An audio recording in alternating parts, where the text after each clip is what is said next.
Hey guys, Attorney Walter, not Disability Resolution PA. If you like my videos, please like, subscribe, but most of all, please leave 5-star reviews. If you're not sure how, it's in the bio area below. You just click and then scroll down and they should be there. Now, in this video, we are specifically going to be spending time on an article that was written by Forbes. You know, I like Forbes. They tend to be more detail-oriented in their articles. Specifically, it was written August 4th, 2021, 8:57 a.m. Has 19,660 views as of today. The report is nearly 300 billion. Winnie Herschel, howdy, in foreign aid was spent by the U.S. government. Nearly 300 billion. Let that sink in. 300 billion. All right, so overall U.S. foreign aid spending obligations, and now this is over a period of 2013 to 2018. So it's spent on the categories, right, of all foreign aid totaling 300 billion. 2013 they spent 45.7 billion. 2014 they spent 43.1 billion. 2015 they spent 49.6 billion. 2016 they spent 49.4 billion. 2017 47.9 billion. 2018 46.9 billion. Okay, and then it just kind of lowers and lowers and lowers. So the Trump years it kind of went down a little bit. And then the Biden years, it went up and down and up and down. All right, let's go through this real quick. How did they basically blow through 300 billion? It comes out to 282.6 billion over essentially a 1, 2, 3, 4, 5, 6 year period. Okay, and just to keep in mind, 300 billion would essentially pay for the SSI Restoration Act. Let's see, 1, 2, 3, 4, 5, 6 times. The entire SSI program. It would pay for it over 6 times. Just let that sink in, okay? American taxpayer has been generous to foreign countries. Yeah, no shit. God, so sad. That's how they start the article. Yeah, so the American taxpayers have been so generous as they don't have enough for retirement now and to help fund the disabled to be able to have a car. Between the year 2013 and 2018, nearly 300 billion in U.S. taxpayer money flowed as aid to countries outside the United States. Each year, the U.S. spent about 47 billion. Half the aid went to Africa and the Middle East.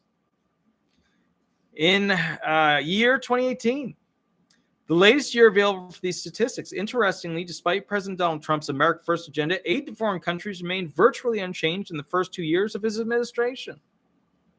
And a lot of people don't know that. It did go down towards the end of it, though. I mean, you know. This week, our organization at openthebooks.com published an oversight report, U.S. Foreign Aid, how and where the U.S. spends $282.6 billion, plus updated COVID-19 aid and payments to the UN and other agencies. Sinclair Broadcast launched the report on their national desk and 190 local affiliates with ABC, NBC, CBS, and Fox. Our auditors found that U.S. foreign aid dwarfs. Let me read it again.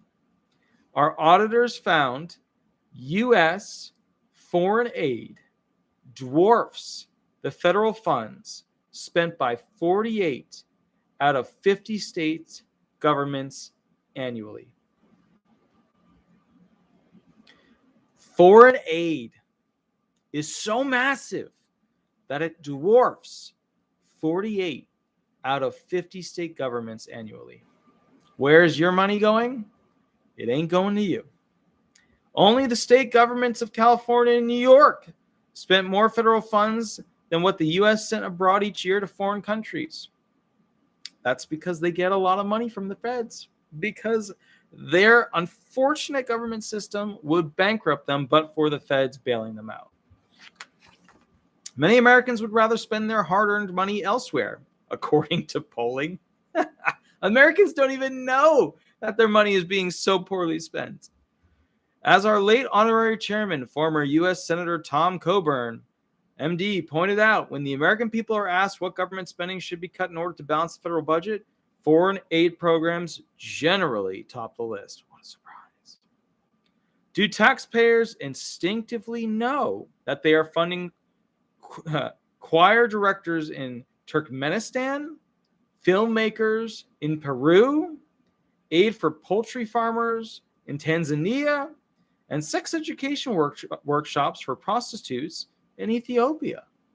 Let me read that again for you guys. How is your tax money being spent? Well, it's not on your retirement. No, they're not boosting that.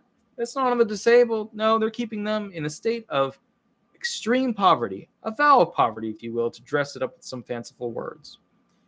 Do taxpayers, let's read it again, instinctively know that they are funding choir directors in Turkmenistan, filmmakers in Peru, aid for poultry farmers in Tanzania, and you paid for this. You paid for this last one. Sex education workshops for prostitutes in Ethiopia. Whatever that is, right? Whatever the workshop, whatever, whatever that equates to. I just, oh my God. Recently, the U.S. Agency for International Development, USAID, funded $10.1 million for remedial reading programs in Zambia and Moldova. I don't know if I'm pronouncing these correctly. I don't, could be Zambia, but Zambia, I don't know. Taxpayers in the Baltimore City Public Schools might argue that their district should receive federal aid before any foreign country. Oh my God. Oh, it's so terrible. Taxpayers in the Baltimore City Public Schools, ridden with violence, ridden with low school scores, where they have to change. They have to change the state-based and federal-based tests to dumb them down because their kids can't pass them.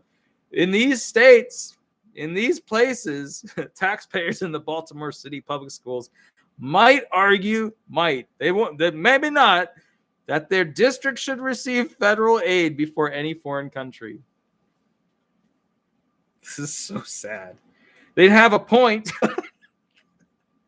This article was written by a person that probably cries themselves to sleep. They'd have a point. Fox Baltimore recently discovered a junior that passed 3 classes in 4 years and ranked near the top half of his high school class with a .13 GPA. Wow. Let me read that again. Fox Baltimore recently discovered a junior that passed 3 classes in 4 years. 3 classes in 4 years. When I was going to school, I was doing my BA. I had 4 semesters in a single year. I think it took around 8 classes per semester. Wow. 3 classes in 4 years and ranked near the top half of his high school class with a .13 GPA. That means he was 50% above, right? The rest of his class. He was 51% or higher with a .13 GPA. I didn't even know the GPAs could go that low. I mean, numerically, I knew that they could potentially go that low, but I thought they'd kick you out before you get to anything like that. Here are our top 10 takeaways from the foreign aid report. The U.S. gives more money in foreign aid than any other country in the world. That's generous of us. The U.S. spent at least $282.6 billion on foreign aid between 2013 and 2018, almost $47 billion on foreign aid in 2018 alone, the latest year available. At least $14.6 billion in COVID-19 funding has gone into 4 foreign-related spending accounts, while billions of those dollars have yet to be allocated or spent. We don't even oversee this money. It just goes into some spending account, and we say it's supposed to be used for that. For example, the U.S. Agency for International Development, USAID, has nearly $10 billion in emergency COVID-19 aid to disperse, and only $643 million is out the door as of June 30th, 2021. The U.S. spent 78% of its 2018 foreign aid on 2 areas, so 3/4 of it. Bilateral economic development programs, 43%. Military and non-military security assistance, 35%. In 2019, 23 U.S. federal agencies reported they spent $12.2 billion from U.S. taxpayers on international organizations. $12.2 billion just in 2019 alone. More than 1/5 the entire SSI program just on international organizations Could be bribes, could be anything. 25 of those international organizations received a combined $11 billion, and 21 of those 25 took home over $100 million each. 25 of those international organizations received a combined $11 billion, and 21 of those 25 took home over $100 million each. The U.S. government funded 21 of those 25. Could be any corporation. Could be any corporation. They gave them $100 million each. The author is Forbes. Forbes used to be magazine, now it's the website. 40. They had 48 auditors work on this.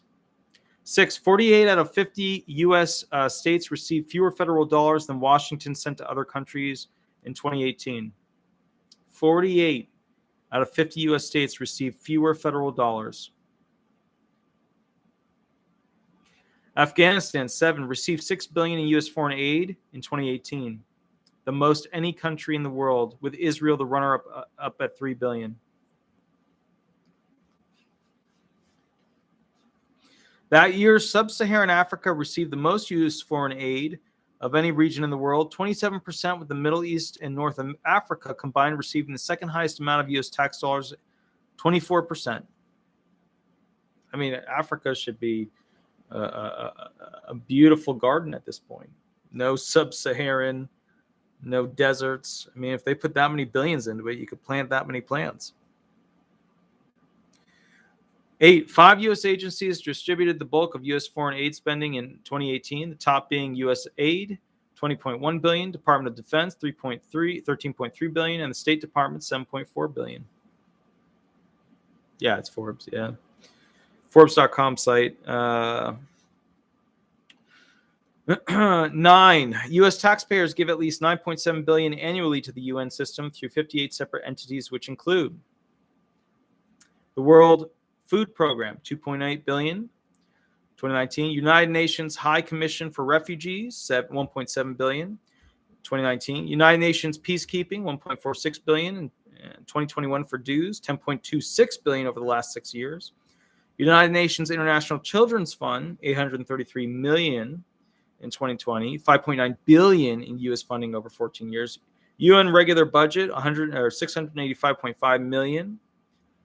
That's the 2021 for dues, $2.5 billion over the last 3.5 years. World Health Organization, the WHO, we all know it, $230 million so far in 2021, $4.1 billion U.S. funding over 14 years. We basically fund all these mega international companies. It's us funding it. United Nations Relief Works Agency Palestinian Aid. New $150 million in restarted aid announced in 2021. $6.3 billion sent from U.S. taxpayers since 1953. 10. In 2021, the U.S. international affairs budget, which includes foreign aid and other international operations funding, but not defense spending, was over $60 billion. In 2021, the U.S. international affairs budget, which includes foreign aid and other international operations, cost more than the entire SSI program for 2021.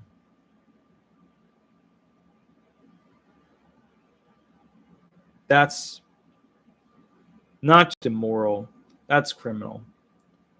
It's criminal. How do we allow these people to do this stuff?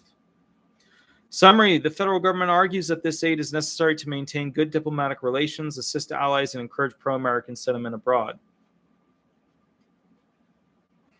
Okay, first of all, guys, democracy isn't free, but it's not that expensive.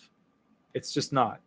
If these other countries can't survive with America holding them up to that degree, then they need to change the way they do their countries. And that's not our problem. It ain't our problem. The defenders may be right, however. American taxpayer dollars flow to many entities and individuals that have nothing to do with those reasonable goals. As with all federal spending, billions of taxpayer dollars are wasted each year in fraud and abuse. Congress needs more to exert robust oversight and open the black box of U.S. foreign aid by posting every dime online in real time. America and our foreign aid disclosures must become accountable again. All right, guys. This is probably the most important report that they've come out with over the past year. I want you to understand very importantly that all of our retired and disabled people could have a massive increase, not like 100% the poverty level. No, a massive increase. We need to make every aspect of the United States government accountable. We need to change our voting system so that every person doesn't just have a social security number, but has a digital DNA for that person that is not easily hackable. And we need to make it so that people's voices have a true presence and that they feel at the end of the day that their government is truly representing them.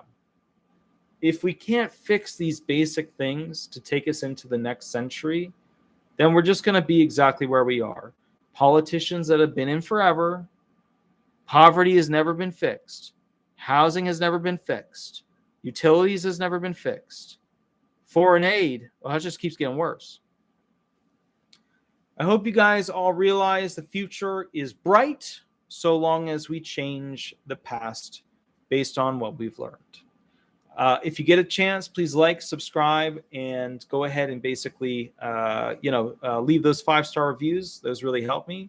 If you get a chance, please also visit Vacation Medication, the YouTube channel. I'll put it in there again.